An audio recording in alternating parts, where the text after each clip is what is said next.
लहान चिंचपाडा जिल्हा परिषद शाळेत स्वातंत्र्य दिनाचा उत्साह तिरंगा रॅलीने वेधले लक्ष।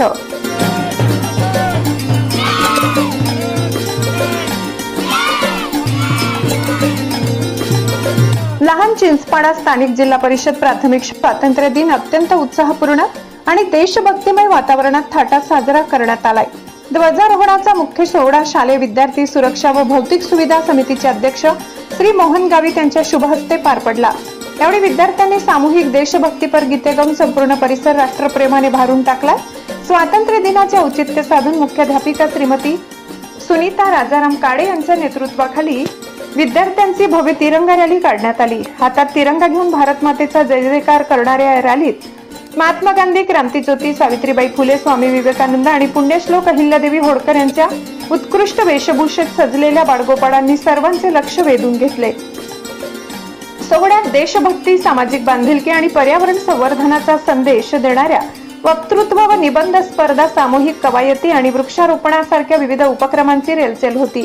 कार्यक्रमादरम्यान एक पेड माँ के नाम या उपक्रमाअंतर्गत नगरसेविका सौ संगीता रमेश देसले, श्रीमती मनीषा पुण्या मावची, रायंगण केंद्राचे केंद्र समन्वयक श्री भगवानजी सोनवणे आणि सेवानिवृत्त मुख्याध्यापक श्री पंतू जाण्या गावित यांच्या हस्ते वृक्षारोपण करण्यात आले। या संपूर्ण सोहळ्याचे नेटके व नियोजनबद्ध आयोजन शिक्षक श्री के.डी. साळवे आणि श्री सुभाष कुवर यांनी केले। सोहळ्याला पालक, शिक्षक आणि ग्रामस्थ मोठ्या संख्येने उपस्थित होते। देशभक्तीच्या अनन्यसाधारण उत्साहामुळे लहान चिंचपाडा परिसरात राष्ट्रप्रेम आणि एकतेचे चैतन्यमय वातावरण निर्माण झाले होते। ब्युरो रिपोर्ट, नवापूर गर्जना न्यूज चॅनल नेटवर्क। अचूक आहे का, त्याचं नाव नेमकं काय आहे, आपण जन्माच्या दाखल्यात काय नोंद केली आहे, शाळेत काय नोंद केली आहे, आधारमध्ये काय नोंद केली आहे, हे सगळे एक पाहिजे। आपल्या गावाचा माझा अनुभव मी सांगतो। 3 वर्षाचा, वडिलांची जात वेगळी, मुलाची जात वेगळी, मुलाचा जन्मात बदल, महिन्यात बदल, एखादं आकड्यात बदल, हे पुढे चालून खूप मोठे हाल होतात, त्रास होतात। किंबहुना नोकरीला सुद्धा आपल्याला गमावी लागते। जर वडिलांचं मावशी असेल, पोराचं भिल्ल असेल, आता वेगवेगळे नियम निघाले आहेत, शासनाचे जे निघाले आहेत। काही वेळेस आपल्याला 1 ते 4 जर विद्यार्थी इथं असेल तर ते आम्ही आमच्या स्तरावर करू शकतो, पण आमच्या आधी शिक्षक बदली झाले तर तो अधिकार आम्हाला नसतो।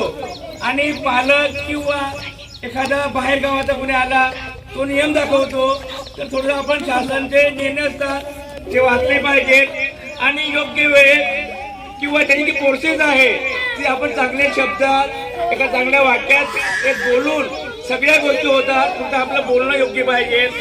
माझी ही अपेक्षा आहे की आपल्या विद्यार्थ्याचा गुणवत्ता ही महत्वाची आहे आणि आपल्या सुद्धा काय देणं लागतं विद्यार्थ्यांप्रती किंवा शाळेप्रती। आता आम्ही मिटिंगला बोलवतो काही पालकांना, एकही येत नाही। आपलं काम असतात, 1 दिवस शाळेसाठी काढा, 1 दिवस तो समाजासाठी आहे। विद्यार्थी हा पहिला आपला मेन आहे, संपत्ती आहे। तुम्ही नोकरी लागू शकत नाही, पण तुमचे मुले लागू शकतात। जर आता बघा, मागच्या एका सरपंचने बोलले होते की तुम्ही कलेक्टर झाले नाही, पण कलेक्टरचे बाप बनू शकतात। कार्यक्रम होत आहे आणि स्वातंत्र्य दिनाच्या कार्यक्रमाला उपस्थित राहावं म्हणून मी या ठिकाणी आलो। माझे वर्षात मित्रच आहेत, आम्ही सोबत काम केलेलं आहे एका केंद्रामध्ये तालुक्यात असताना। तर स्वातंत्र्यासाठी आपल्या आदिवासी लोकांनी सुद्धा त्याच्यामध्ये सहभाग घेतलेला आहे। ते थोडंसं सांगतो। ज्या वेळेला फेसपूर येथे संपूर्ण स्वातंत्र्याची मागणीसाठी गांधीजींनी आवाहन केलं, तर तळोदा तालुक्यातले रावलापाणी या ठिकाणी गुलाम महाराज आप धर्म त्यांनी स्वातंत्र्यासाठी